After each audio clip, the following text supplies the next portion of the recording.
What's up? Yes, I am super excited for her because I've known her for years. I look up to her. I love her. It's Nikki Blakk from 107.7 The Bone. Thanks for coming by. Yeah, of course.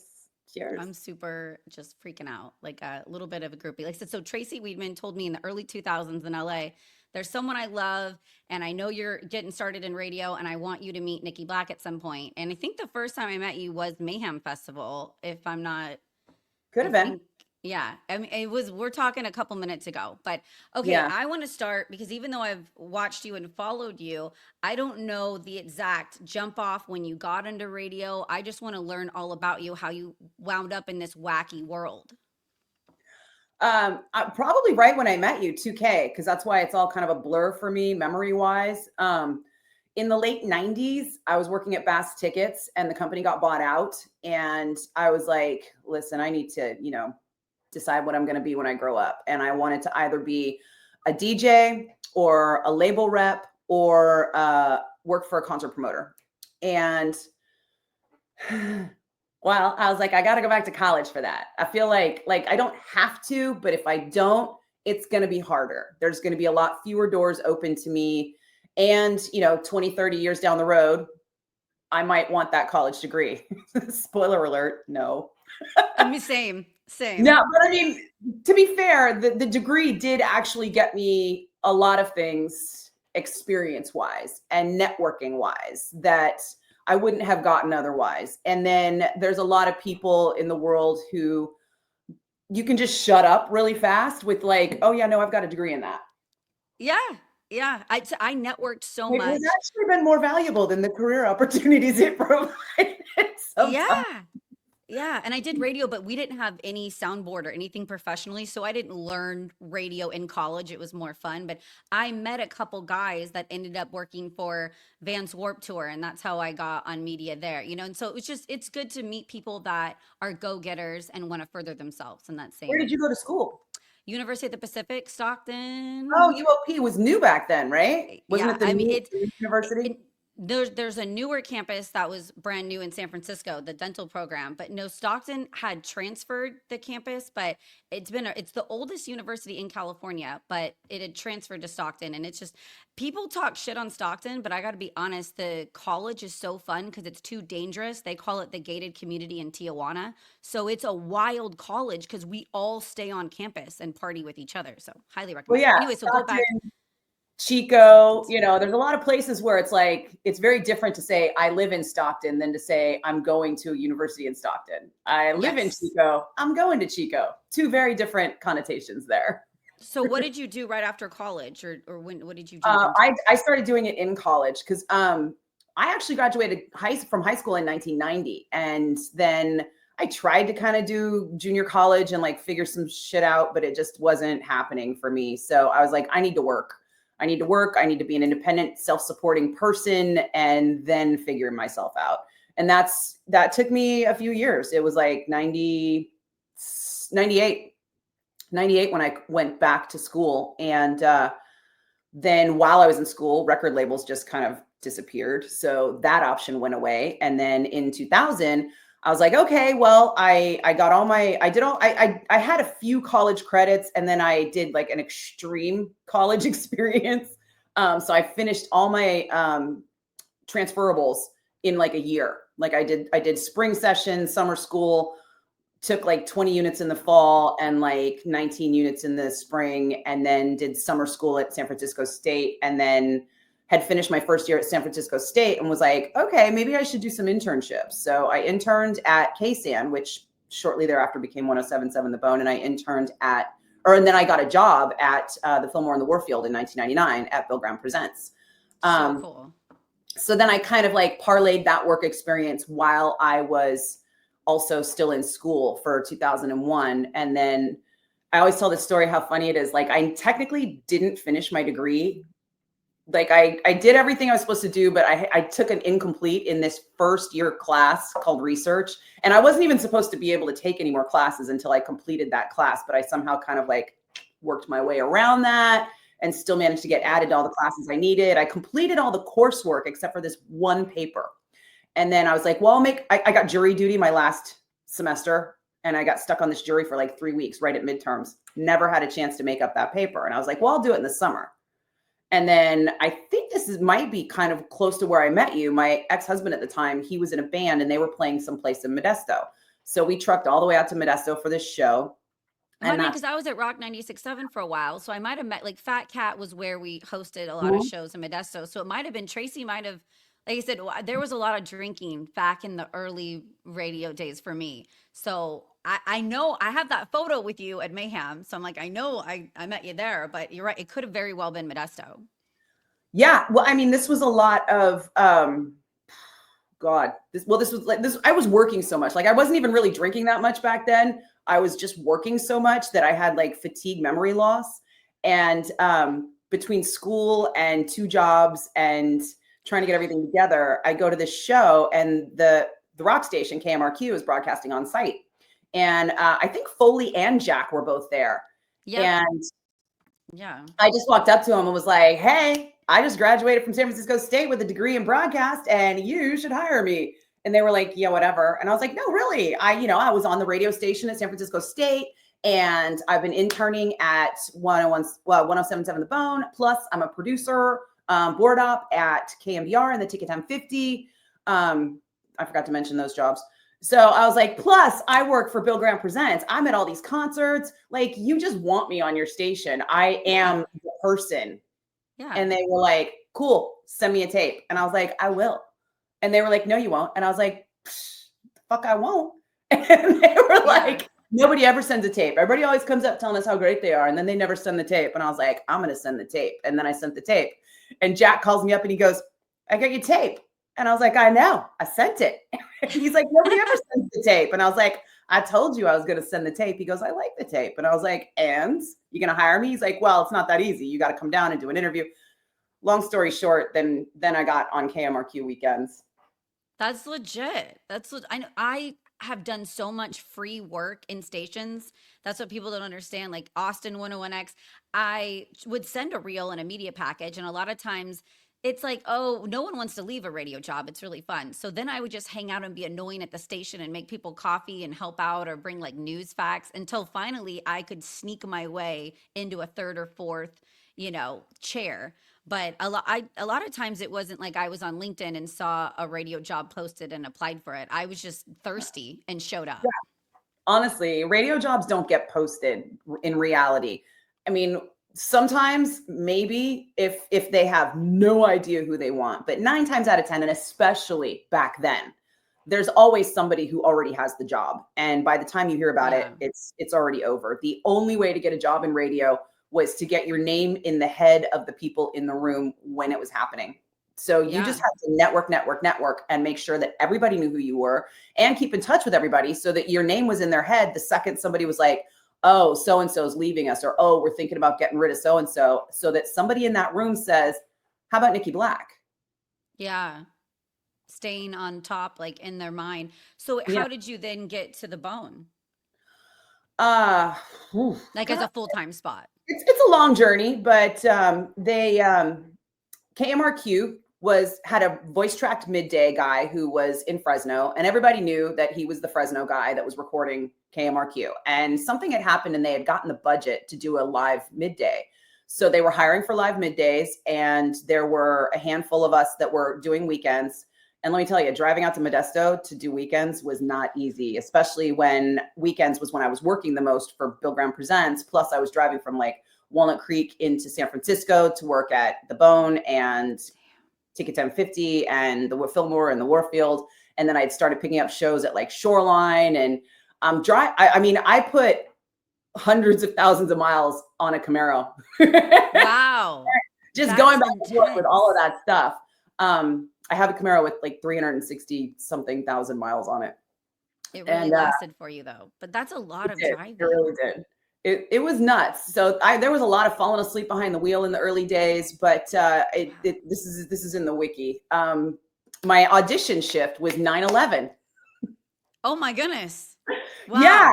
So I was already like nervous and going to bed early and like being like, okay, I got to get up and I got to be in Modesto, at 10 o'clock in the morning so I can do this midday shift.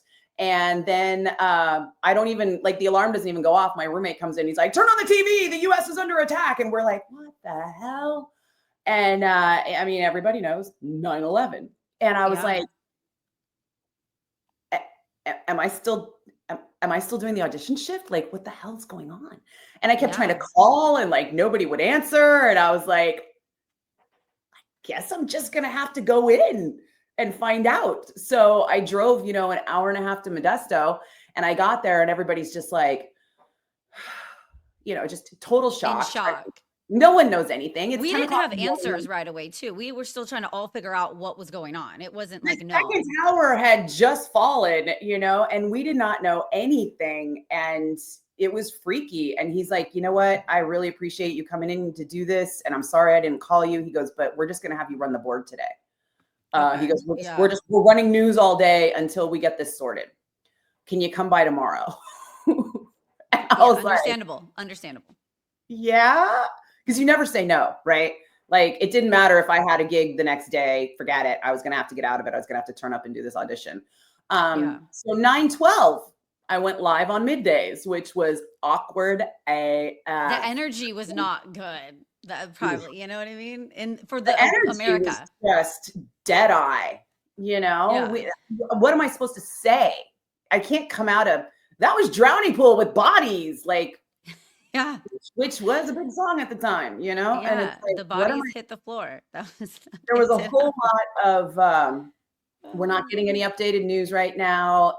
If you're feeling like you'd like to contribute, the Red Cross has blood donations, and then we found out like a couple days later that really there was nobody to donate blood to because it was 9/11. But it was just really awkward. And then I was just on pins and needles for like a week after that going, what am I going to do? And then they called me and they're like, okay, well, we pretty much already know what you sound like on the air here. So the audition was kind of a formality for you. We would like to offer you the position. And I was like, yes. So I was supposed to do live middays and I was going to start like in a month. I think I was going to start like maybe in a month. And then I gave notice at KMBR and Ticket 1050, and I kind of cut back my hours at Bill Brown Presents, and I let my internship lapse at the Bone. And then I'm doing my weekend shift, and I get this call. I'm supposed to start middays the next day. And Jack says, hey, I hate to do this to you, but because of 9/11, ad budgets everybody's canceling their advertising. Like, everything the bottom has dropped out. We've got nothing. And they've taken back the budget that they had previously given us for your job. And so we're having to send it back to the voice tracker. And I was like, and you're telling me this now? After you just rearranged your schedule, lowered hours at other places. Yeah, like I just set fire to my whole life, and redirection, though, it's always for a purpose. Even though we can't see it right away, it really is. And I was like, and now you're going to give this back to the Fresno guy. Like, bullshit. This is my shift, right? Yeah. I earned the shift, right? Like, it's my job. And he goes, but it's voice tracked. And I was like, fine, I'll voice track it. But just do me a favor and map it up to San Jose so that I only have to drive to San Jose every day. I don't have to drive all the way to Modesto every day, which was still really hard. I'm driving from Walnut Creek to like downtown San Francisco, be at the Warfield at 8, 9 o'clock in the morning, work until midnight, 1 or 2 in the morning, and then drive to San Jose and record a midday shift for the next day. In hindsight, that's a lot. That's why I like podcasts. I'm don't have pants in my living room. I love this. You don't have to drive anywhere. Oh my God, right? The polar opposite of everything I had to do 20 years ago to have that job. Yeah. I commuted too, though, a long time ago, and it was, it's hell, especially in LA traffic. But okay, so you're going to voice track for KMRQ, but then did the Bone just like find out or later say, hey, we want more than an internship? Oh God, we're not even close to there. Oh, okay. God, girl, you have so much experience. Okay. It's a ride, let me tell you. Yeah. So while I'm dropping by KSJO to do my recording, I'm doing my best to network with everybody in the building, even though most of the time I'm there in the wee hours. It's like 2, 3, 4 o'clock in the morning. I'm still kind of keeping in touch with people via email because I'm like, hey, is it possible for me to get studio time at this point? And I'm like, oh, hey, I'm at Shoreline today, and I was going to drop by the office, and see if there's anything for me to pick up in the studio or whatever. Like, I just kept making excuses to make friends with everybody. And then eventually they were hiring for weekends on KSJO. So I had made a tape, which was on CD at the time, and I gave it to Zach Tyler, who was doing afternoons at KSJO at the time. And I was like, hey, man, can you listen to this and tell me what you think? And Zach had given it just directly to Gary Schoenwetter, who was the program director at the time. And I didn't know. But I did know that there was supposed to be a job coming up weekends in San Francisco at 95.7, which I think was calling by the Bear at the time. It was like one of those format flips. And the Bear was looking for like a fill-in while I'm doing middays in KMRQ and Modesto the whole time. So I'm trying to get these other gigs. And then eventually I was on my way to the interview with the Bear when I got called by Gary Schoenwetter from KSJO. And he was like, hey, I want to put you on weekends. And he's like, do you have a tape? And I was like, he said he'd just gotten my tape. And he was like, do you want to come in? And I was like, yeah. So then I called the Bear and I'm like, hey, I am on my way to the interview, but I just got offered this position at KSJO. And they were like, oh yeah, you should totally take that. Okay. They even said, they're like, that's yeah, they were like, okay, definitely take that, because I think they knew, like, the writing was on the wall. That 95.7 signal just flipped and flipped and flipped and flipped. The were consistency wasn't there. Exactly. Yeah. And it was just not going to, and KSJO had, at the time had like 35 years on the air. Who would ever have seen the Spanish flip coming? No one. Spoiler alert. Yeah. So I started doing weekends on KSJO and weekends and middays in Modesto. But once I was on KSJO, they mapped me up to San Francisco. So at the end of the night, I had the choice to go either into the San Jose offices or the San Francisco offices to record, which was a huge just difference in sleep, right? Because every night I'd be leaving San Francisco, driving to San Jose, recording my shift, which took about an hour, and then driving all the way home to Walnut Creek, and then driving out to San Francisco to work. And it was just this loop where I was like regularly pulling over behind Denny's in Milpitas on 237 to take a nap so that I could make it the rest of the way. Like, it was nuts. People don't believe me how crazy my schedule was back then, but I was lucky to get like one day off a month. I had 100 pairs of black socks and 100 pairs of underpants because I did not have a laundry day, but like maybe once a month. It was. You just bought new socks and new underwear and just kept going. That's crazy. Yeah. It was kind of nonstop. So then we had a program director change at KSJO, and the day it happened, Gary Schoenwetter left, and and we were like waiting for the new PD. And the day they hired it was this guy named Brian Thomas from KFRC. And he had his like introduction meeting. It was like an all staff introduction kind of thing. And I had the day off from BGP. So I drove down to San Jose, and right after that meeting ended, I just was like the first person in his office. And I was like, hey, my name's Nikki Blakk, and I do weekends for you right now. Plus I'm doing middays at KMRQ in Modesto, and I am the person you need to hire for nights. And here's why. I'm already voice tracking another market, but it's far enough away that people don't know it. I'm working in live music. So I'm live, I'm local, I'm at everything. And the guy you've got doing it right now might be a heritage jock, but he lives in Denver and he's doing 10 or 12 markets right now. And he is so not into it. And so why wouldn't you just pay me what you pay him and put me on the air? And he was like, okay.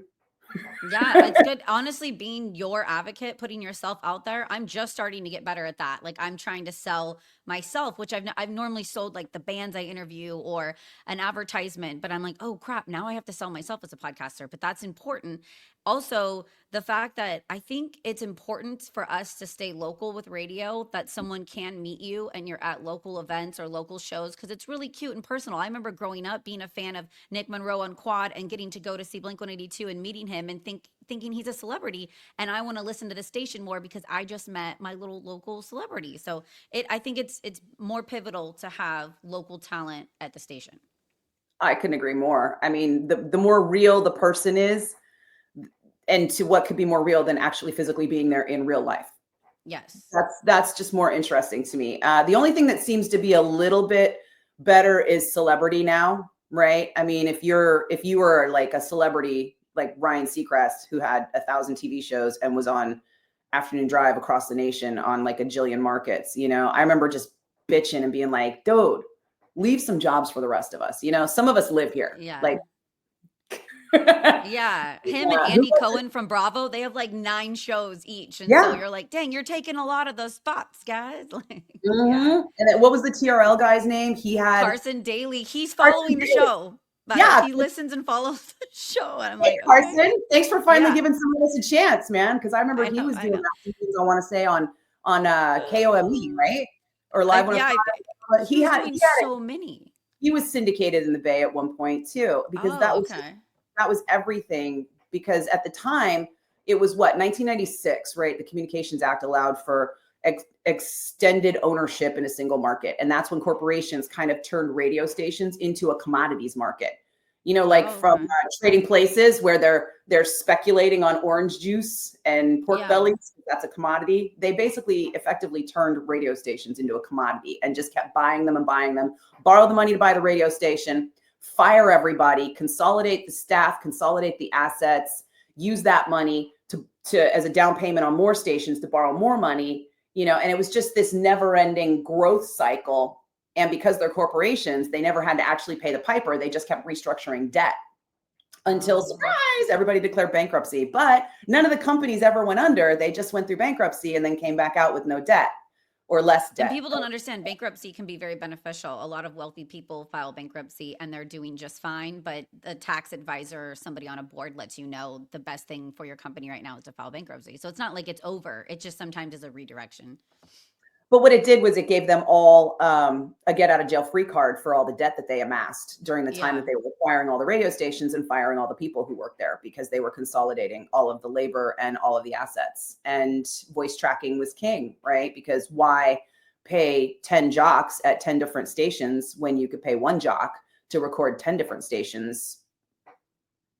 And that's what I know a lot of people at 98 Rock are recording for several other stations everywhere. The only bummer we've got here in Sacramento is we don't have the funds. I don't think radio's dead at all. There's a lack of funding, right, than 10 years ago when I was in it. So we don't have the funding in our local rock station for a large morning show. And I want to do that. Like, that's my bread and butter is a couple dudes, inappropriate humor, funny stuff, updates. And it's just not in the cards right now. So I really hope that there is more funding or advertisements, or we get more listeners and help so there can be a large morning show again. Because one person's okay, but I feel like on your commute, it's fun to have a lot of different perspectives on the topic. You can blame that almost entirely on Nielsen, right? Because the Nielsen sample sets are horrendously flawed. And then conversely, there was nothing else for years, right? It was like TV, radio. TV costs too much. Radio costs this much. If you can't afford TV, you go radio, because Nielsen or Arbitron at the time were providing you those numbers. But now we have digital numbers, and everybody's got digital numbers that are real. Whereas the Nielsen numbers they're not fabricated, but they are very small sample sets. Maybe 1,800 to 2,000 people for all 9 million in the Bay Area, I think. Don't quote me on that. I haven't Googled it lately, but this is an approximation. So those people are representing the listenership of the entire Bay Area. And you don't know who those people are. They're just a sample set. And then somebody uses some math to extrapolate, well, if this guy is a Hispanic man at age 42, then he listens to 107.7 The Bone. That means that thousands of Hispanic men between the ages of 18 and 54 are listening to 107.7 The Bone. And so they extrapolate one person to represent like this entire demographic. Whereas digital can be like, here's all the Hispanic men listening. Here's where they live. Here's what, flavor ice cream they bought last week at their favorite grocery store with their favorite grocery store card, So that's why all the advertising is going into digital, because digital has the analytics that can prove who's really listening. Radio has to go, we know radio works. We know because we live here, but all the people buying the advertising are agencies who don't live here. So the agencies have to rely on these Nielsen numbers. And now the Nielsen difference between first place and 17th place is like 1/10 of a point. You'll have 8 stations tied for first place or second place or third place. And the agencies have to look at that and go, where are we going to spend $100,000 this year? Yeah. And then they'll look at the digital, and the digital will have like all the data, and the data being provable and not a representative sample set.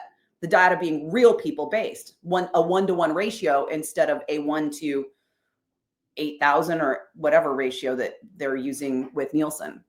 So that's And that why. makes so much sense. And it's great when people are like, "Oh, you're starting a podcast to like get the podcast big," but I kind of started it as a resume to get back into radio because I've taken such a break. So now Mhm. it's complicated, right? Because I'm like, well, I know podcasting is large right now, but I miss radio. So I would like to get back there, but who knows what's happening in the next 10 years, you know? You never know of where Well, people are you going to need go. radio to catch up when it comes to analytics. And it is. A lot of people are listening. I mean, 1077 The Bone has an app, plus we have an online portal. So people are listening more and more, especially in the Bay Area. They're just downloading the app, and then we're getting those digital numbers. In fact, a lot of times our digital numbers will contradict the Nielsen numbers, which is how we know the Nielsen sample set is just Oh, insufficient for the needs. And podcasts are blowing up right now. Why? Because that's where the money's going. Why is the money going there? Because of that 1-to-1 ratio of actual data of who's listening. yeah. That's So good to know. I didn't think of it like that. until radio can catch up, or get more sufficient data for outside the market advertisers, there's not much you can do. I mean, if you're local, if you're like, who's a great local business? If you're the Alameda County Fair, right? You're the Alameda County Fair and you've got Tesla playing this summer, you know that everyone listening to 1077 The Bone is going to know that Tesla's playing this summer at the Alameda County Fair if you advertise with us, because you are going to hear that difference. You're going to talk to people at the fair. You're going to be your boots on the ground getting that feedback. Whereas if you're an ad agency in Tallahassee, Florida, trying to sell, I don't know, Depends undergarments, and you've got, $500,000 to spend in a major market, how do you know which station, right? You're going to look at Nielsen and go, well, the Bone has an older audience. Maybe we'll drop, $500,000 with them instead of with, or maybe we should go with the news station because they also have an older audience. And but they can't, there's no real numbers there. And they will never see how many of our listeners, are shopping for Depends or not. Yeah. Terrible example, but it's just my No, head. it's funny. I get it. I do wish there was a little bit more freedom in radio, because I got in trouble one time at KMRQ with my group by the FCC. And so I started out yeah, we did. We cussed, and we played a commercial and we thought we were off air, but Joey Bueller messed up and didn't press the right button and we weren't off air, and we were talking about a sexual like it was wild. But that is an example. I even started my podcast and I started not cussing because I've just been so used to roundabout making sure I don't get in trouble. And now I'm full blown really wild and having so much fun with it. And some of my old listeners said, "Man, Steph, we like how crazy the stories are getting and how wild you are." And I was like, "Yeah, I was held back a little bit." And I get it. You want to appeal to a larger audience or be more family friendly. But I do wish maybe radio would want to catch up with podcasts on letting loose a little bit more. Not allowed to, though, right? FCC. Yeah. There's no getting around the FCC regulations. So that will never, ever change. But also, are you ever worried about, the algorithm dropping you because of what it perceives as cursing or adult content? Because I get that. I don't know if your YouTube page monetized and stuff. It is. And no, I know I'm not on a lot of people's pages. So my friends are like, we usually have to type in your name to find you. You don't come up. I have 2 out of 3 warnings. The next warning I get taken down. But I don't care. I'm kind of at this point, like I said, in my life called a midlife crisis. I'm like, this is me, reality. I want to be fun. It is me. Like, I like overtly sexual, crazier things. So and my listeners know and like that. So Spotify doesn't take anything down, never. So they know, at least if I get in trouble somewhere, the full episode and what we said is on Spotify. And YouTube too really hasn't Well, they But won't yeah, take you down like the FCC. The FCC will come after you and fine you. But what YouTube will do is it'll just take you out of the algorithm because yeah. it'll decide that your content is inappropriate for most people. And it'll definitely decide that your content is inappropriate for most advertisers. So it won't want your video to be seen a lot because you're going to be getting advertisers that are okay with that content. Yes. It's just a way to suppress your content, which is the No, it's happening, but I have a lingerie company and a hot sauce company that are working with me to be sponsors on my show, and they're wilder companies. It's a hot sauce company with Trailer Park Boys, so they're and then it's a wild Fredericks of Hollywood lingerie company, so they want to Oh, you know, I subset. just mean YouTube advertisers, right? That's Yeah, how no, I'm not in the algorithms. I'm pushed oh, so down. you're not monetized. I am monetized, but I'm saying like I know my numbers are lower than they should be because I'm so wild. There's literally disclaimers on my show that I don't put up that YouTube puts up. It's like Mhm. so, but it's like I said, it's kind of this is fun for me. I would want to get back in radio and get paid for a radio job and do this or just working the festivals. It's cool to be back doing that. So I'm not like you're doing it as a legit career. This is kind of like my hobby right now that's just fun, pretend. Yeah. So okay, wait, get back to where were we? How did I get back to the bone? Well, Yes, let's yes. see. So I'm driving all over creation. I'm working for BGP. I'm working for KMRQ middays. I'm working for KSJO nights and weekends. And at that point, everything's going great. And then KSJO gets what they're told is going to be a rebrand. And we do. We get like a whole new rebrand. And I'm told that I'm going to be going live on nights and I'm going to be able to just have one job. Exciting. It was You know. insane. Yeah. And then 2 weeks later, the station flips Spanish and we all get fired. You've got this weird right before you start, like kind of bad luck ish. I don't know. I mean, I'm not going to deny it. I mean, it's clearly. Dave Mustaine is in the car with me when I get the call, which is Oh my gosh. also a funny story, That's right? super cool. I'm working at the Warfield. Megadeth's playing the Warfield. I'm picking up Mustaine at the airport, and he's telling me how he had a bad flight. Somebody next to him was pissing him off, and we're walking back to my car, and I get the phone call, and I'm sitting in the car with him. I hadn't started it yet, and they're telling me that, oh yeah, we're clearing out all your voice tracks right now. Don't record anymore tonight. Station's flipping Spanish at 5, and I'm like, what? I'm like, did you just hire me? And he's like, oh, I don't know about that. And I'm like, dude, would you maybe go see if there's anybody around in a position of authority and ask them to give me a call and let me know if I've been fired? And he's like, well, there's no station left, so probably. And I said Dave, and I'm like, I think I just got fired. And he's like, from picking me up? And I was like, no, from my radio station. I have a job. My other job is on the air at KSJO. It's the rock radio station in town. He's like, I remember KSJO. I go, well, it's flipping Spanish tonight at midnight or at 5:00. And he was like, no. And I was like, right? I go, we just had our 35th anniversary or whatever it was, and we both were just like, wow. So I drove him back to the airport. Wow. I drove him back to the Warfield. Sorry. And then as he's getting out of the car, he like offers to pray for me. And I'm like, thank you. In the back of my head, I'm all not going to tell him I'm an atheist. Just going to appreciate the thought, And who thought Dave Mustaine would want to pray? Right. But no, he because let's face it, there's so many Dave Mustaines out there, and you never know which one you're going to get. And sometimes the Dave Mustaine you're getting is not the nice guy who wants to pray for you because you're having a bad day. But I got that one for that moment, and I was happy to have it. And then also it immediately became the news of the day at the show. And his tour manager, Cowboy, was like, well, if you're available, we're going to be doing this thing that's not announced yet. It's called the Gigantour, where we're doing kind of our own festival. And he's like, and we're going to need somebody to do like production stuff. He's like, would you be available? And I'm like, apparently. That worked out so well, though. I ended up not doing it because a few months later, after like an attempt at Live 105, Sean Demery, rest his soul, was wonderful and was like, please come in and do an on-air audition. I want to hear how you sound doing alternative first.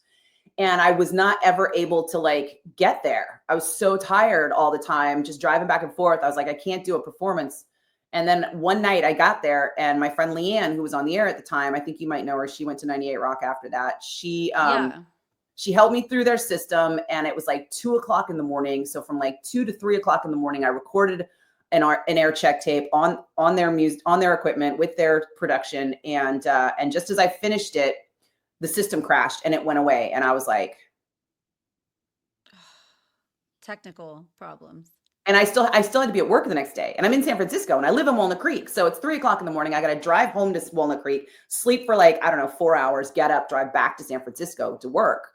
And I just looked at Leanne and I was like, tell Sean I was here and we tried and I'm sorry. And I talked to him after that and I was like, as much as I really want to be back on the air and as much as I really like Live 105 and what he was doing with Live 105, because Sean Demery was brilliant with radio. I was like, I have to pay my bills. And I just lost, 30% of my income when KSJO went down. And KSJO, when I went on nights, had talked me out of still being at KMRQ. So I had given up middays at KMRQ and just gone to weekends.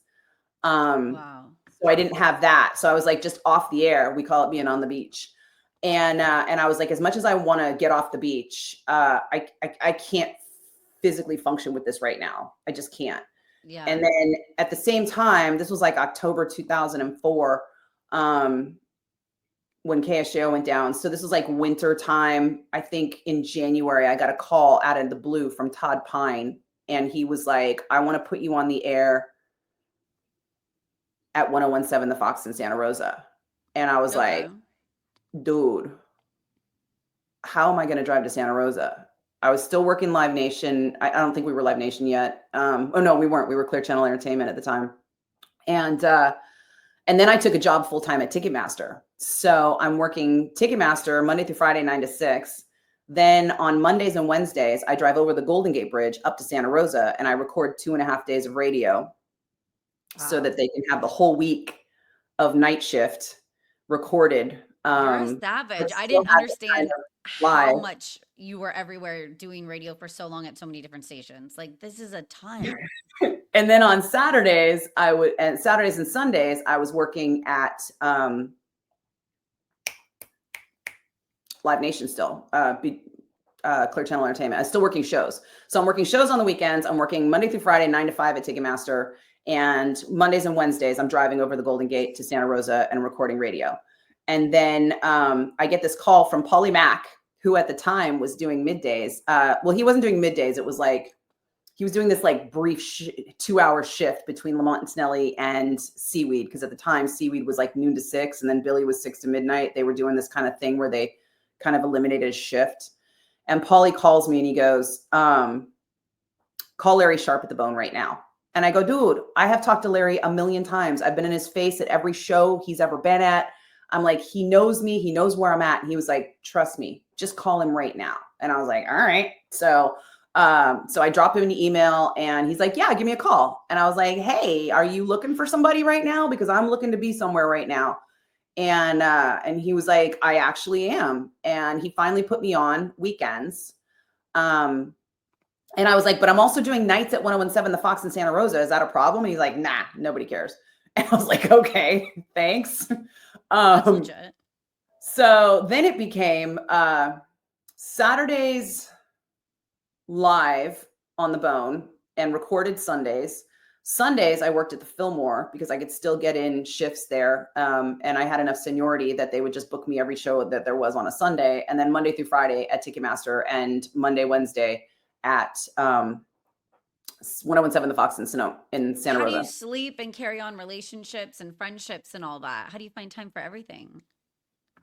I didn't. I mean, I had gotten married while I was on KSJO. So my husband and I at the time were living together. So we saw each other, when I got home. Yeah. A lot of times we saw each other when we were sleeping, for the most part. Do you think work has been kind of your first love? Or your main focus? I don't know if I would call it my first love. I'd call it like a part of me. Like, okay. It's not something else that I would be in love with. It's me. It's something that makes up my identity. It makes up who I am and what I do. And I can't not. I don't know how to not work. I have to kind of like force myself to take, I used to have to force myself to take time off. Now I'm exhausted. Now I'm tired, and it's kind of easy to be like, I'm just going to Yeah, do lunch. I don't know how, because I was at Aftershock last year with you, and you were driving and commuting even a little bit and then coming back. And I was exhausted from just going down the street 4 miles afterwards. And you're just back, bright eyed, bushy tailed. You have a good work ethic for Well, sure. I just got used to doing those 16-hour days. I mean, a show day is a show day is a show day. So, we were first in, last out. We were always like in before the band, out after the band leaves, kind of thing. So I think, and I remember at the time just being like, how do we keep doing this? How? And I just asked everybody that I'd worked with, because I worked with all these people who'd been there, who were like just the BGP industry people who've been doing it since the dawn of time, and they knew their shit. And I'd be like, how do I keep going? And they're like, you just do. Trust Do you me. ever have like coffee or energy drinks? It becomes more of a delicate balance of that, because as just like you've got kids, right? You don't want them to peak and then crash. So if you start out with coffee, you have to, and that's what it became. It actually became like a very delicate balance of caffeine threaded throughout the day, along with like vitamins and hydration, and then just sleeping whenever you can for as long as you can. Yeah. I know everybody always thinks that we're all on drugs, and there are a lot of people who are on drugs, but I'll be honest, the vast majority of people in concerts are just high because they need to be high for their brains to just like function and focus. It's more of a medicinal high. I can't, because I'll just do nothing but eat and go to sleep. But yeah, so as much as I wish there was a drug that would have made that easier for me to do, it didn't Yeah. exist, because you would have Yeah. just crashed too hard. You wouldn't have been able to show up day after day after day after day. And it's like you just condition your body to do it, and then you keep doing it. And that's literally what they told me. They're like, if you just keep going, you will keep going. Yeah. I love coffee and energy drinks. I definitely need them, especially when it's a long parenting day or journalism day. So how long have you now consistently been on air at the Bone? Oh, well, let's see. So he hired me to do weekends. I did weekends for about a year. And then they decided to bring on an afternoon drive jock. And they were adding the shift back in, right? It was that like LNT 6 to 10 or 5 to 10, I think at the time. And then 10 to noon was like the morning show producer, or Polly Mack, or who, I think it was Polly Mack at the time. Yeah, it was Polly still. And then noon to 6 was Stephen Seaweed, and then 6 to midnight was Billy Steele. So they were going to create that afternoon drive position and make it from 3 to 7. And Seaweed was going to go back to 10 to 3.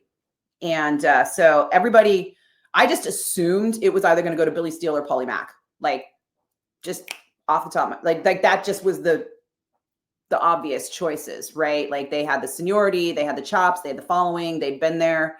And then I just didn't even bother, right? I was thinking, oh, okay, well, maybe I'll get to do something more eventually. If it's Billy, if they promote Billy, maybe I'll get nights, was my thought.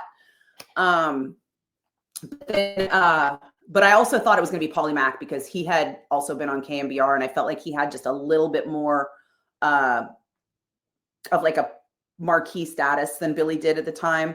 That was just my guess. That was how I was trying to think, like he was trying to think. And I think that a lot of women do that. We just kind of like try to overthink it as far out as possible, so that we can minimize our losses and focus on what we think we can achieve. And then a week later, Larry Sharp calls me up, and he's like, why haven't you applied for afternoon drive? And I was like, because I just assumed you were going to give it to one of the guys. And he was like, well, what if I wasn't? And I was like, then I'm 100% interested, and I will be over there right now, because I was across the street at Ticketmaster. Ticketmaster was literally across the street from the radio station. And I was like, well, I'll come up right now. And he's like, well, not right now, but yeah, let's have a conversation about it. So we had a conversation about it, and then we all waited on pins and needles for him to make his decision. And then he was like, well, it's going to be you, and we're going to offer you X amount of dollars. And I was like, you're offering me the same money that you're paying for the night shift. And he was like, oh, he didn't know I knew that. And he's like, well, And I go, but this is afternoons. And he goes, yeah. And I go, that's really low for afternoons. And he goes, yeah, but you're an unproven talent at this point. And I was like, Uh, no. does that mean you don't pay me as much? Yeah. Like I'm still doing the same job, Yeah. you know? And part of me still wonders, and I probably should ask him one of these days. Part of me wonders if like part of the reason he hired me was because he thought he could get away with paying me less. To save a little But bit of money. But like that's afternoon drive, and commute home from work. That's a large mhm, audience that's listening yeah. in. And in fact, at the time, we found out it was in some cases larger than the morning show audience or equal to it. Yeah. Once we went to the PPM meter instead of the diary system. But yeah, so he was like, "Well, I'll tell you what. Let's make a deal." He goes, "I'll give you 90-day probationary period to see how you handle the shift." Okay.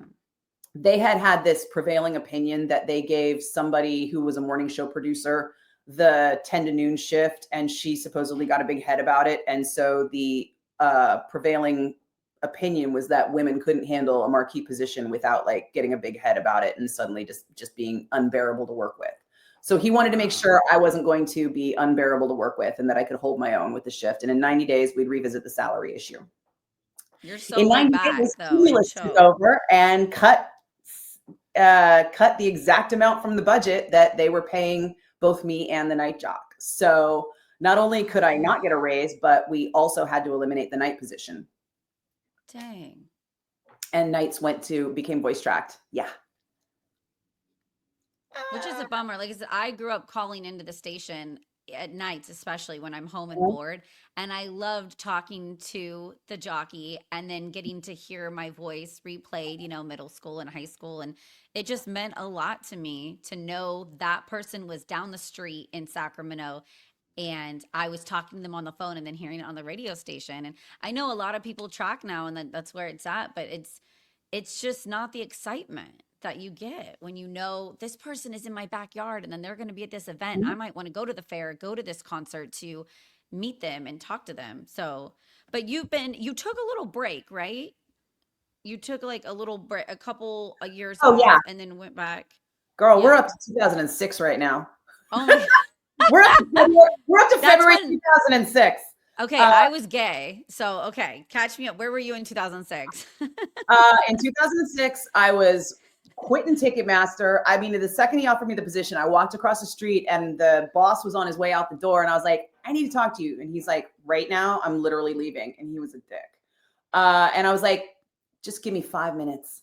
And Yeah. he goes, okay. And he turns around and we sit down in his office and I go, hi, I know you know that I've been doing radio on the weekends across the street at 107.7 The Bone, and they've just offered me a full-time position and I need to quit. How much notice do you need? And he was like, really? Like incredulous, like just zero masking his incredulity that I could be offered a real job.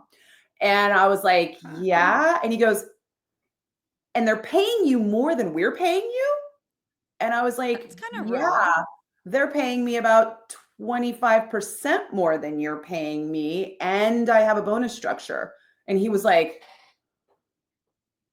really? I go, yeah. And I only have to be in the office from 3 to 7 instead of, this 9 a.m. stuff that you've been killing me with this soul Wow. sucking commute because I had to leave, I had to leave Concord at 7 o'clock in the morning to be downtown by 9 o'clock in the morning because I had to bring my car into work every day because just in case I needed to visit a ticket outlet, it was a whole thing, or a box office. So it was like, yeah. Oh my God. Yeah. Like it's a third of the hours, 25% more money plus the bonus structure. And I don't have to work with you. And he was like, Yeah. okay, well, 2 weeks is standard. And I was like, yeah, but do you really need it? I'd like to Yeah. start on Valentine's Day. And it was like 10 days away. And he was like, okay. He's all coming in the morning on Valentine's Day, and then you can leave early to go start your job over there. Double job. Hopefully no landmarks got taken down on that Valentine's Day. I know. I was like, you've got to be kidding me. So yeah, it's just funny how people treat you when they have no respect for you. You could just tell. And then that respect wasn't based on anything really, other than he just thought I was less than. That's a bummer. Yeah, your job, the owner and the manager play a huge role on how you feel about your job. And for me, even how hard I want to work. If I feel respected and like they really love me and they get what I'm doing, and then if I feel ordered around and just replaceable easily by them, I don't want to put in as much work. So, and this hasn't been like radio stations. This has been like I've done a lot of bartending and other jobs, and so it just really, I don't know. Yeah. Hospitality is it's wild. But Well, now okay, you're so wait. skipping ahead to 2015 when I quit. Okay. But yeah, it was a great 5 years, an afternoon drive. And one day in 2011, they're like, "Hey, can I talk to you before you go?" And I was like, "I'm on my way to BG Civic to see Motley Crue. Can it wait till tomorrow?" And he was like, "No, it'll take 5 minutes. Just come by after you're done." And they sat me down and they started trying to tell me that my ratings were suffering. And I was like, "I know my ratings. No, they're not suffering." Yeah. And he's like, "Well, afternoons are down." And I'm like, "No, afternoons are up." And he's like, "Well, afternoons are trailing the morning and midday shift." And I go, "Yeah, but afternoons are a whole different beast. And I'm not trailing any other radio stations." I'm like, I'm typically tied with, I'm typically in the top 3 for men 25-54, which was our target demo at the time. Or no, men 18-49. I go, I'm typically in the top 3. I've been jockeying between KMEL and KMBR for years now, like literal years. I've been that. Yeah. And I go, and I'm like top 10 with people 25-54. So what are you talking about? And when they realized they couldn't get me on the ratings argument, finally they were like, "Okay, we're bringing in a program director, and Cumulus has decided that all stations need program directors need program directors to be on air. So we're giving him your air shift, and we're going to put you on at night. Aren't you lucky? We're not taking any money away from you. We're giving you the same amount of money, but we're going to let you work nights." And I was like,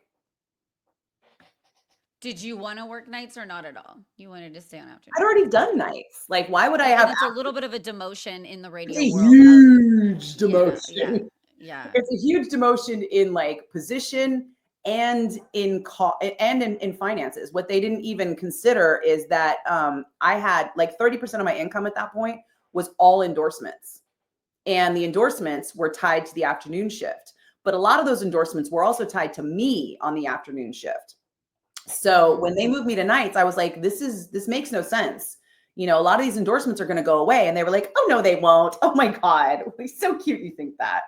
So there was this whole like transitionary period where I was like, just like, this is a stupid decision. Don't do this. I was heartbroken. I was Yeah, completely standing up for dejected. yourself.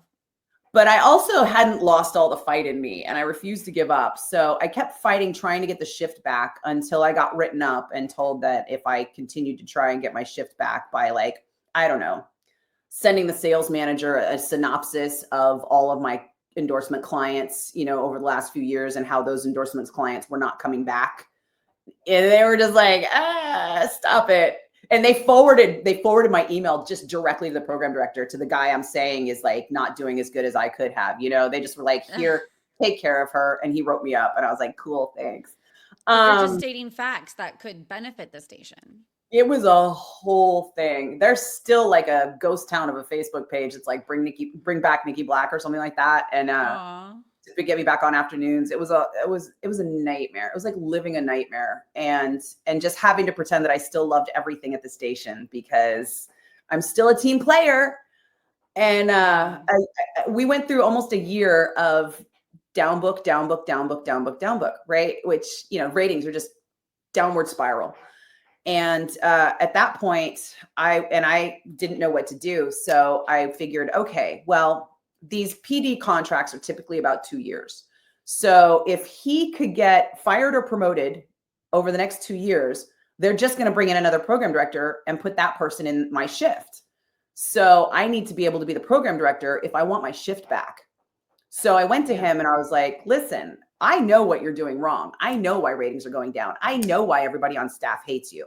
I can fix all of that if you make me assistant program director, teach me how to do everything, and I'll fix everything for you. I promise." Yeah. And to his credit, he wasn't like, "Get away from me, kid, you bother me." And to be fair, he was also in kind of a desperate position. But he and I worked together and we became friends. We became a team. I started programming all the music. Ratings went up, up, up, up, up, and stayed there. And so I thought that we were in a position now, a year later, where ratings were all the way up, revenue was all the way up. He was doing really well. He would get promoted. I would be program director, and then I would have my shift back. But instead, he got promoted. No one outside of he and I and just a handful of people that worked directly for the station had any idea that I had a hand in anything or that I was even remotely qualified. And the day he got promoted, I read about it in the trades.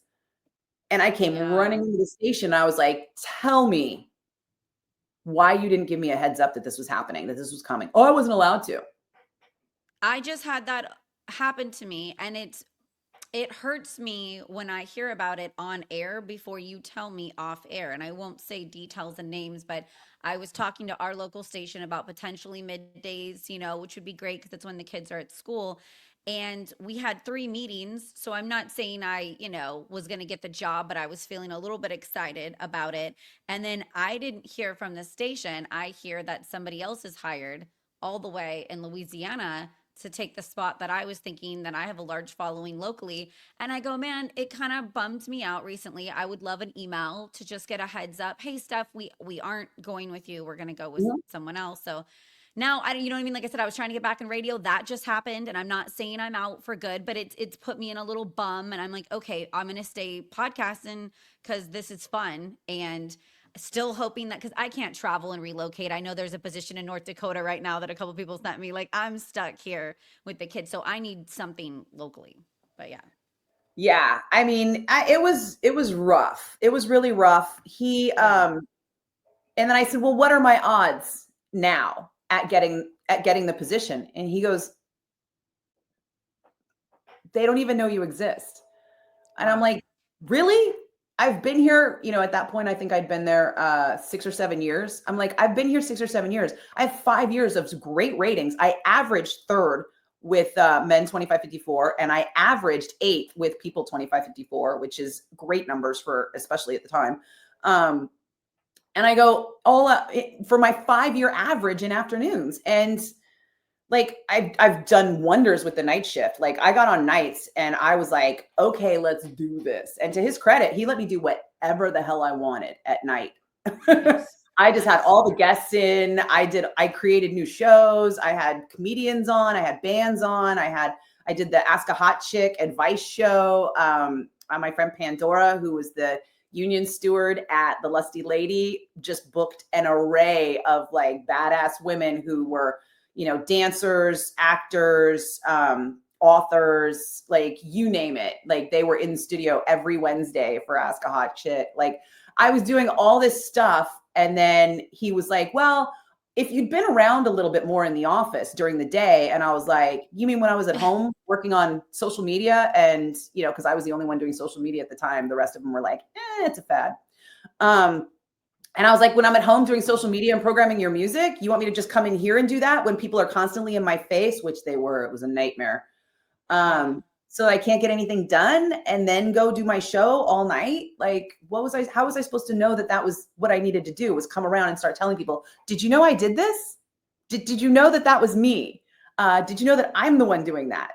Like, why would I do that? Because if someone came to you every day and was like, oh, I did this, you'd think they were a jerk. Right? Or Like that it's self-explanatory. You're listening to the station, you're probably following who's working the station, what time. And perhaps the guy I was working with who was benefiting from my work would have said, a strong contributor to our success is our assistant program director, Nikki Blakk, who took on this position for no extra money, only for the experience, with the sole purpose of getting the afternoon drive show back and making the station great.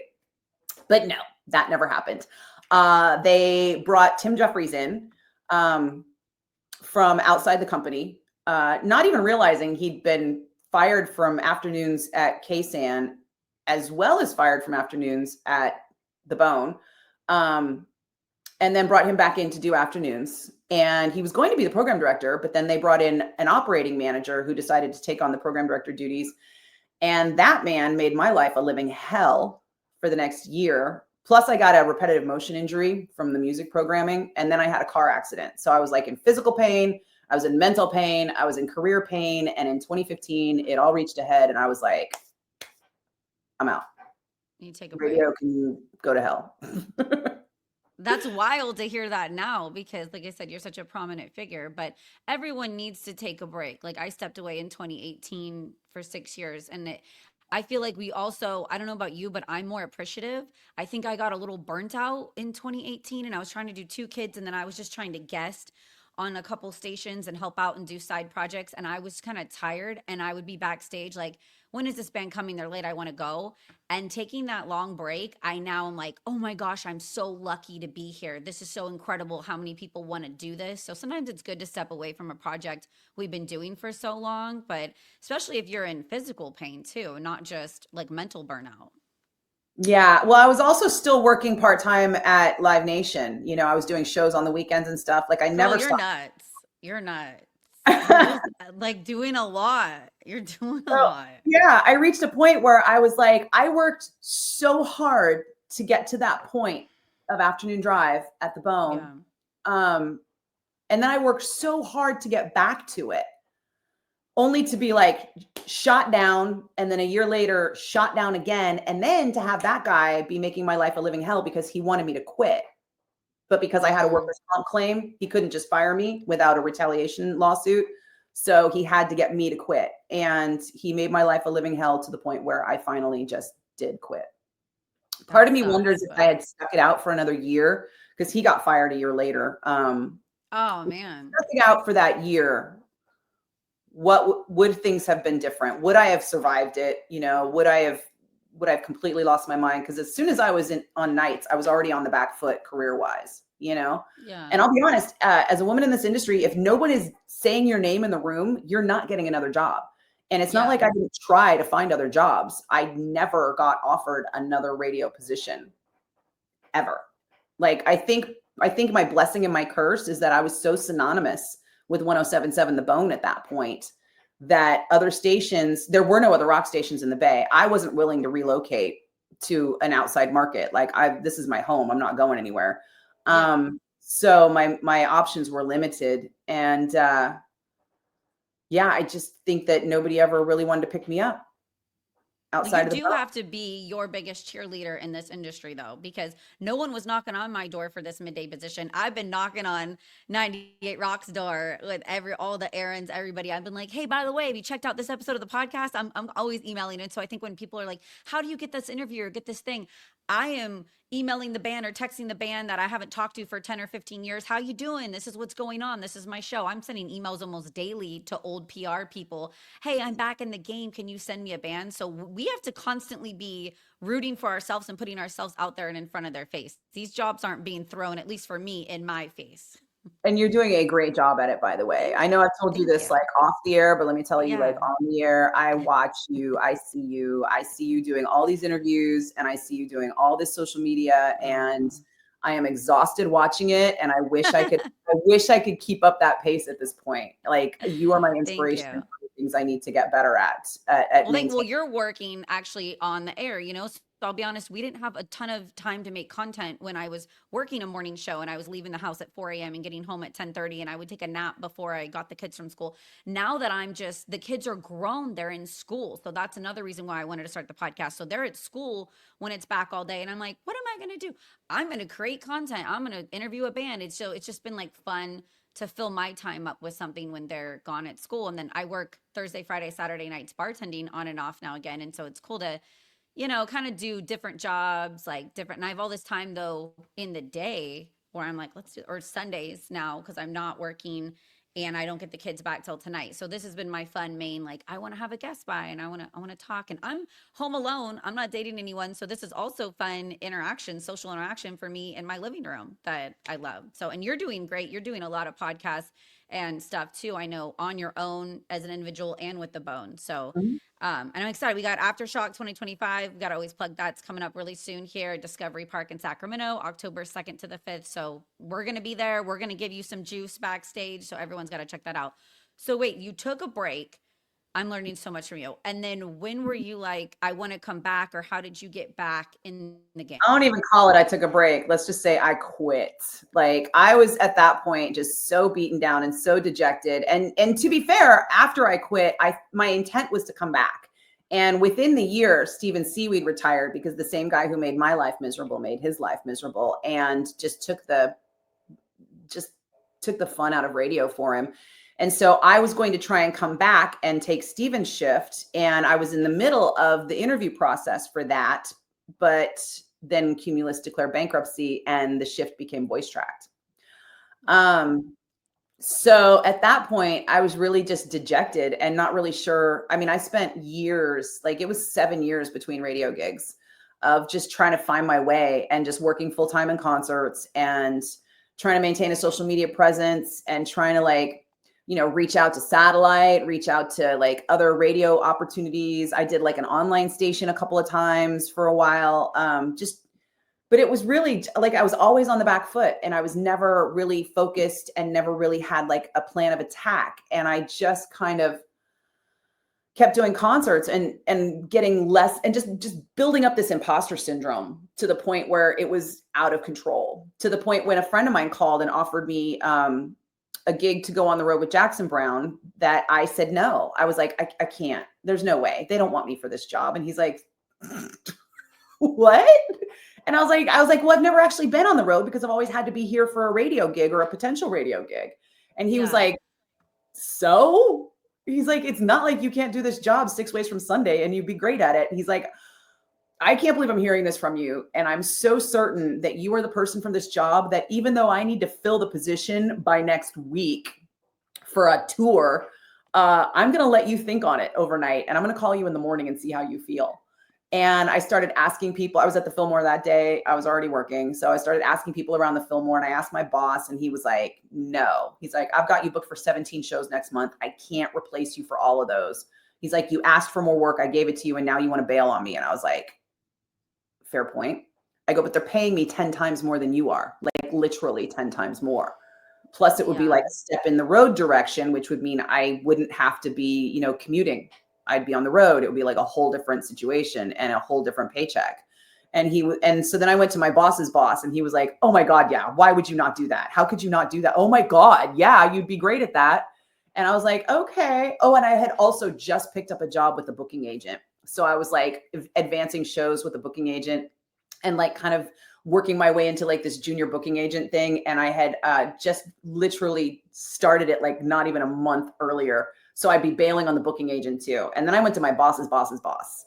And she was like, he'll be fine. We'll help him get through. Yes, take this job. Yes, you'd be fantastic at it. And so when he called me the next morning, I was like, yes, how do I do this? What do I need to do? And then I failed the COVID test. And I was like, oh my God. And it's all, I just blew up everything. I just blew up all this work for the next month. And now I'm not going to be able to get this job. And he calls me back and he goes, no, that is not how this works. He's like, you're the guy and it's your job and we are going to make it work. He's like, first things first, you go get another test. We make sure it's a real positive and not a false positive.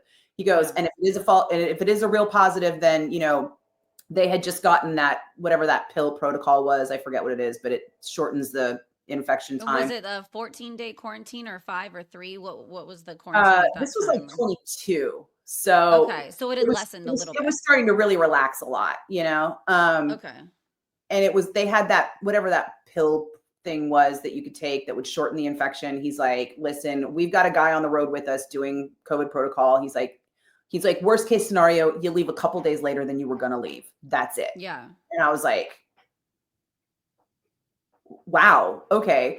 Like just the feeling that I mattered in that moment, that it was me, that they were willing to like do stuff for me. Like these COVID tests they were giving me were like same day COVID tests. They cost like $500. I had to go take another one. Unfortunately, the next one was negative. Turns out it was a false positive. Okay. I had to go back and take a third just to make sure. And then it was like, woohoo.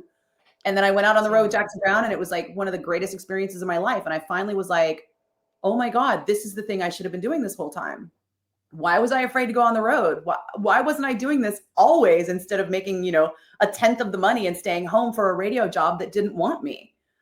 Fair. And of course, that's when the radio station happens. So now you're on the road, you're having fun, you're getting paid a different version of your work. And so the station calls and they're like, we want you back. To be fair, I saw that the station was hiring for afternoon drive.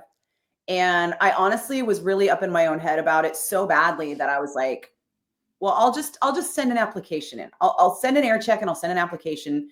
And if they call me, then that'll mean that they still want me. And Yeah. I sent the application in and got crickets. And I was like, oh, well, there's my answer. And then they hired somebody from within, and it was somebody that I really liked, who had at one point interned for me, and I was really proud that he got the job. Um, and then I ran into the whole group of them at the Metallica show in December 21. And I was like, I can't understand why I just never got the call. Like just even an excuse to have lunch, right? And they were Yeah. like texting me, like, come up and see us, because I was working the show. And they're like, come up and see us. So I went up to see everybody and we took a picture. And just as I was leaving, I like whispered in Chasta's ear, I was like, did anybody tell you that I applied for the job? And she's like, what job? And I'm all, afternoons. And she's like, you would come back to radio? And I was like, it was always my plan to come back to radio. And she's like, Where did your reel or your resume or your tape go? And where did it go? she goes, why didn't you call me? And I was like, I didn't know how anybody felt. And she was like, still, why didn't you call? And I was like, I have no excuse for that. Like, I think I was just so like in my own head and so deep in the imposter syndrome. And I'd really just been so beaten down by that program director that he kept telling me that I just wasn't up to market standard, that I was so terrible. He couldn't understand how I'd gotten where I'd gotten. And like, this guy was like just psychological warfare every day. Don't And listen to it a hater. worked. Yeah. Yeah. But I mean, every like over and over and over daily for a solid year, when I was already just like down that far, it worked, and it worked on me. And she just was like, I can't believe you didn't call me. And I'm like, you're right. You're right. We're friends. I should have called. I don't know why I didn't. Wow, thank you. And then it was Yeah. a year later when they were making a change, and I was working for Jackson, and she's like, hey, do you have a minute to talk? And I was like, yeah, what's up? And she goes, I think I'm going to have that thing that you want. Do you still want it? Nice. And I was like, I really love what I'm doing right now. I mean, I love the Jackson Brown camp. I love the band. I love the crew. I love the style of touring they do. But afternoons at 1077 The Bone was always my first choice of everything. Yeah. Everything. Even when I was in college, and even before college, when radio was like one of my three things, that was the radio job I wanted. And I was like, there's no way I could say no to that. And she's like, okay, I'll keep you posted. And then and it wasn't like a slam dunk. I was Chasta's choice, and that meant the world to me. But that didn't mean that she could make the whole decision on her own. Like, she was like, listen, they know you're my choice, but I think there were 17 people in the running, 17 or 18 people. Wow. And it was basically like, I had to meet with the general manager. I had to meet with one of the corporate guys. And then I had to meet with another corporate guy. And it was like a video game. It was like fighting all the bosses, It was like, you got to charm the boss. And then you got to charm the next boss. And it was like, okay, I've there's been another boss. there. You think And I you're was, in, and then it's like there's another final boss. And I'm like, how many levels of this video game are there? Yeah. yeah. And I was waiting for the next boss. I was waiting for her to like make an arrangement for the next boss, conference call, when I had planned to go to the Rock and Roll Hall of Fame induction, because Judas Priest was being inducted in LA, and it was my 50th birthday. So, and nobody wanted to go. And I was like, well, I'm going on my own. I don't care. I could do this. You should have hit me up. I'm always down to go LA. I Coulda, love coulda, LA. shoulda, right? But then I I had a know. really hard Next time time. getting a ticket. I actually had to call Jackson's management, and I was like, hey, I didn't want to bother you guys with this, but I tried to buy tickets through Ticketmaster and I failed.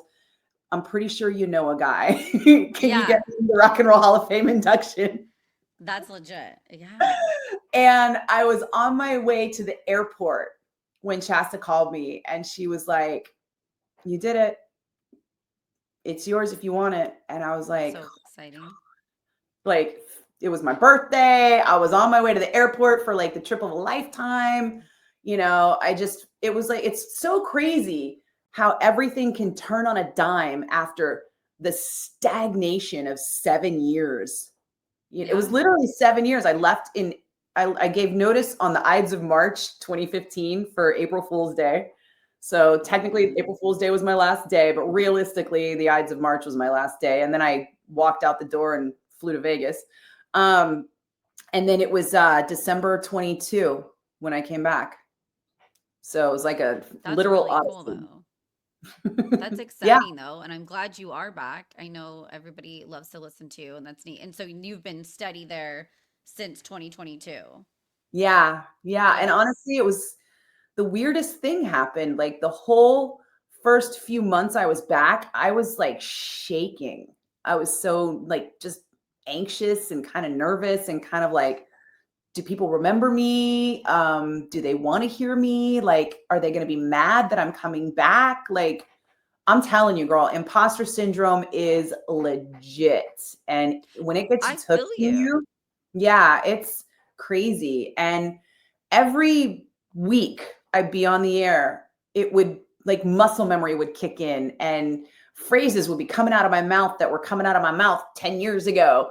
And I just was like, the memories were coming flooding back. And every week was like another month that I wasn't gone, you know, and just all the time that I was gone just melted away because everybody was still there, you know, like Yeah. all the bad people were gone and all the good people were still there with the exception of Steven Seaweed. I still wish he was part of the station, but you know, I had Lamont and Snelly and Shasta and Baby Huey. I didn't know Steve Gorman, but since we've gotten to know each other and now we're like friends and it's just been amazing. I've Uh, met all of them at Aftershock too. They're really nice people, and Oh I God, I, yeah. to- I And you met vibe with Molly, our you. social media director, our digital director. She's like in charge of all things digital for the station, and she really champions the bone because her department is mostly supposed to be focused on our sports stations, because that's where more of the digital money comes from. But she, like, even though she's the bossy boss, she's still down here doing like our nuts and bolts social media stuff. So you met her literally at Aftershock because that's what she was there to do, even though she's really the person who could be just the boss at the office telling somebody else to do it. Yeah. So now we're just so slimmed down, right? We're just this tight, tiny little unit. We're tiny but mighty.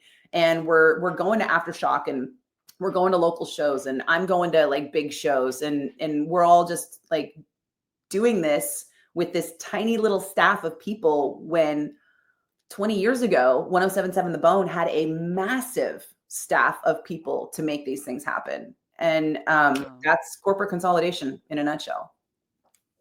I feel you. And dude, so speaking of going to all these big shows, I know you're at Metallica, you're at the 49ers games, everything. You recently went to Black Sabbath's last show, and I know you posted photos with Ozzy and you've hung out with them. I would love, rest in peace, Ozzy. I know it's crazy turn of events 2 weeks after a show. I would love to hear your experience with meeting Ozzy and then flying to England and the final show. God, I feel like StreamYard's going to cut us off.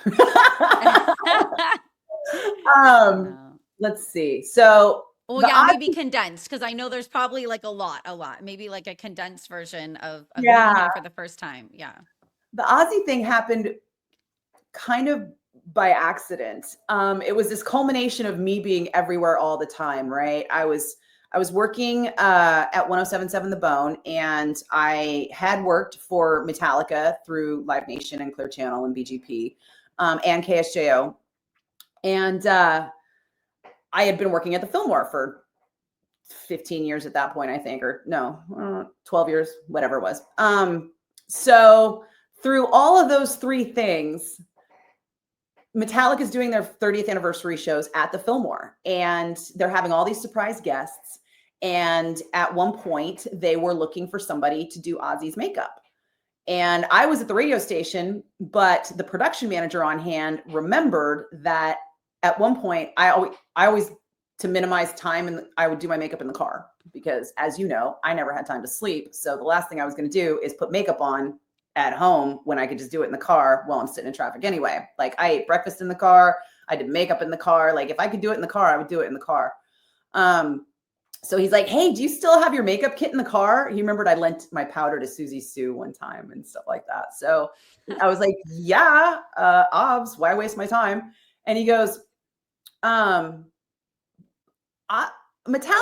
wardrobe people came to us and they are looking for somebody to do Ozzy's makeup. And you worked with them when they were doing rehearsals at the Cow Palace for St. Anger. So they know who you are. So it was basically a combination of everybody knowing who I was and knowing that I had access to makeup that I could bring with me and that I did a decent makeup face for a person. You know, like they knew I wasn't skilled, but they knew they weren't going to be able to call a makeup artist at the last minute. And then if they did, they'd have to be worried if it was somebody who was going to be like starstruck or inappropriate or who was going to blow the surprise that Ozzy was appearing that night. So I fit the bill all the way across and they were like, come down early if you can. And I was like, oh yeah. And they're like, and don't tell anyone. Neat. And I'm like, okay. So I literally just showed up with my own makeup to Ozzy and they took me out to the trailer and he was in the trailer by himself, just chilling, hanging out. And I was like, hi, Ozzy. They said you'd like me to do some makeup for you. And he was like, oh yeah. Usually I do my own, you know, it's not a big deal. He goes, but I really like somebody to do it for me. And I was like, well, it's going to look like this. You're like, I'm Nikki Blakk, a makeup artist now. A little less. Yeah. And he's like, yeah, no problem. I was like, do you want liquid or powder? Do you want, what do you want it to look like? And he's like, well, I really want a lot of black eyeliner on my eyes. He's like, and I want it outside and inside the eyes. And I was like, okay, we can do that. So I did like a combination liquid powder. I did like a liquid base and then I did like a powder foundation and then an extra powder to kind of keep him from being shiny. And I did a little bit of blush just because I'd put a bit too much foundation on him so that he wasn't all washed out. And I did a little bit of just a light eyeshadow so that he had some definition there. And then I went to go do the eyeliner and he wanted pencil. And so I was like, okay, we're doing this 80s style. And I warmed up the eyeliner and let it cool. And then I went in and was like, God, could you imagine? I took a deep breath because I'm like, I can't just like poke the eye of the Prince of Darkness right now. Like blind Ozzy before he goes to play with Metallica. Like my life. And you can't over. Have uneven or bad eyeliner of Ozzy Osbourne before he goes on. He wanted the inside of the upper and lower lid. And I was like, dude, that is some trust for a woman you just met. And Were he's you like, nervous? nah, it's fine. You can do it. Huh? Were you nervous at all? Yeah. Oh my God. Yeah. It's Ozzy. Dude. Yeah. I'm putting a pencil in Ozzy's eyeball. It was like, you know, and you know, when you're doing like eyeliner like that, you got to get it perfect because you can't, like I had to, you know, shave out what I didn't want, like contamination. So I had to like shave it all the way down. And then when you do that, it's too sharp of a point to be like, you know, doing the inside of an eyeliner. It was a whole thing. Sorry. But was he just kind of guy next door? Was he pretty nice or approachable when you were doing his makeup? Oh, 100%. You know, he was super chatty. And I remember in the back of my head, everybody like, you can't understand Ozzy, but it turns out you can understand Ozzy. You just have to be very focused because he's got the accent, he's got the stutter, and he also has this like ADHD where he will just change topic almost mid-sentence completely. So if you're not listening very carefully to what he said, you won't realize that he stopped talking about that and started talking about something else and it'll sound like nonsense. So once I had that down and I was just really focused on listening to him, I was like, okay. And then it was just chatty, like super chatty. It's incredible he made it that long with all the wild stories, you know, retold in books of the drug and alcohol use. It gives, you know, me like that, my wild past, you know, it's not going to put too many dents maybe in how long we live. And then just, I know everyone's talked a lot about flying to Black Sabbath's final show. What was the energy and the vibes like? And what was your interpretation of his final performance? The energy was just, everything about it was just magical. It just felt like everything was going to work out all the time, you know? I was again, like super anxious because I was traveling alone and I was like, man, people are going to think I'm a weirdo. No, I've done that. Yeah. Yep. And then I was like, well, you know what? If they think I'm a weirdo, they can think I'm a weirdo. I don't care. But yeah, and so it turned out nothing like that. Like I kept running into people that I knew everywhere. I was like, Yeah. because I've been working in this industry for so long, backstage and radio, that I know all the crew people and I know a lot of the bands and I know a lot of just the people involved. So I kept running into people that I knew, and it was just more and more, it just felt like home. Like every minute of every day just felt like you were at a home show. Like I almost forgot Wow. sometimes that I was in Birmingham, except then you look around and you're like, wow, this is Birmingham. We are here. Like I have made it to the Mecca of metal. And I think that people complain about the audiences being a little subdued, but I don't think it was like that. I think everybody was just so hyper present and really wanting to soak it in and pay attention and like take that deep breath and realize that you are here for history. You're here for the community that you've been a part of probably your whole life. And these people are all here for that too. And every single one of us is here for Ozzy. And I almost think the crowd maybe wasn't excited enough for him. I think he expected people to be just like, ah, but everybody was just focused on him. And he sounded really good. You know, he clearly kept wanting to get up, but they had strapped him in that chair. And Oh, I think after seeing that performance, after hearing him, I mean, I've heard him do worse shows when he was messed up. You know, he yeah. sounded I good. I saw him really messed up once at an Ozfest in 2004 in North Cal, and he was just out of it. He was on a water machine, like falling off of it. It was just, Yeah. but I've seen him good too. But for me, he's like Manson. You don't know what you're gonna get. Is it gonna be, now he's sober, man. But like, yeah, it was a crapshoot. I think everyone was just memorized too at how great it was, and then A lot of shocked. the day, we had no idea what was going to be happening. You know, I had a copy of the set list, but I don't think it was public. And even when I was looking at the set list, I was like, how are they going to maintain this? But because it Wow. was these 10-minute turnarounds, 13-minute sets, and it was just like one after the other, boom, boom, boom, boom, boom, and then a hard curfew. And I was like, this is insane. But then you could kind of see it, like every single person on that stage brought their A game. Like every single person in that venue was there to make this the best day ever. You know, there was not a single person that walked on that stage, whether they were a crew person or an artist or a guest, that didn't wholly have within them the monumental nature of this show. And nobody was going to screw it up. Everybody wanted it to be perfect, and they wanted it to be perfect for Ozzy. And I think it was as close to perfect as it could get. That's amazing. I usually don't get FOMO, and I had FOMO that time because I didn't understand, working in the rock industry for 22 years, how many people were going. And my entire feed and everyone's story in a line was in Birmingham and at the show. And I was like, man, I probably would have gone if I would have known all my friends from Vegas and LA. Everyone was going, and there would be so many people to hang out with or bunk with. And I thought about Jim was really nice and said I could have gone. And now I'm kicking myself, right? Obviously, but it's one of those like live and learn. And next time there's a final show with a band I really like, I'm just gonna go. I'm gonna book the ticket on the credit card and figure it out later. So thanks. I know I'm stealing your time for an hour and a half. This has been amazing. I get to learn It's so okay. much It's laundry days. about So you. basically, that's all you're keeping me from. Good, me too. I don't have the kids back till 5, so I'm just chilling. Give me as long as you So want. I did makeup and hair for you. I'm me here.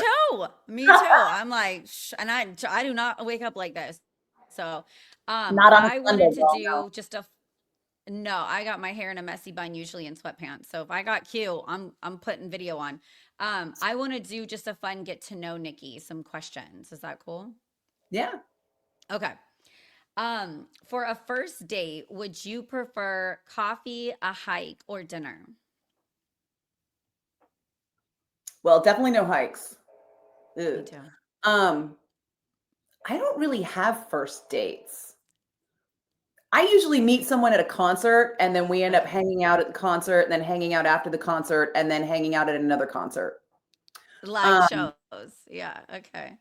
but I suppose honestly, if somebody were to ask me to coffee, I would think it was business. Um, Mm.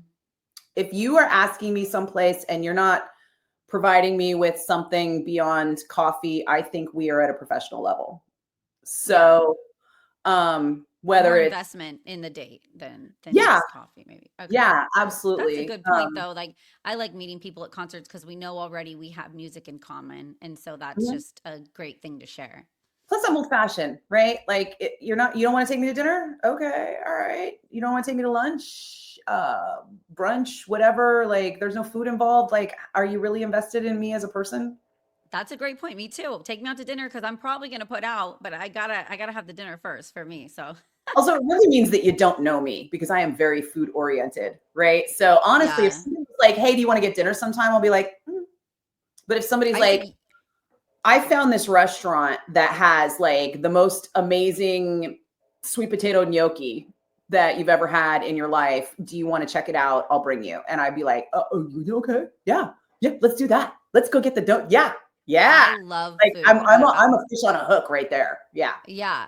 I love a tasting menu. I love high class food. I'm definitely a foodie. And I see that you even have a garden, and you're picking from your garden and you're making some bomb food a lot. So I know you're definitely into and you're making healthy stuff too. I'm like, wow, that's good.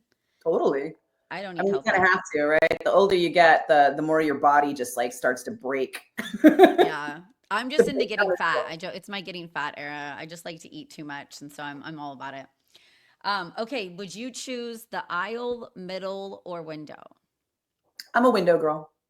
Okay. Mostly because I kind of like build a fort against the wall. Like I always pack baby wipes because you never know what kid's been like on that wall. But I'll wipe down the wall and then I'll make like a little fort. I'll take my jacket over my head and just be like, That's smart. That's smart. I'm aisle, but that's just because I heavy drink, and so I want to be able to get to my drink as fast as possible. yeah, people hate sitting in the aisle when I'm in the window because I also will still have to get up and pee and I'll just make you move. Oh, that's fine. I like to make friends. Okay, would you choose between liquor, beer, or wine? Mm, I've kind of gotten over beer almost entirely.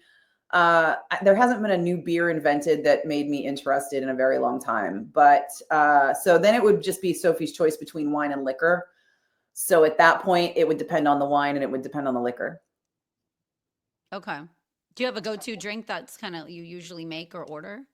Ooh, you know this as a bartender, the last thing you want is a go-to drink, right? Because think of all your regulars. Everybody who walked in and had their drink that was their drink that expected you to have their drink on the counter when they walked up by the time they got there.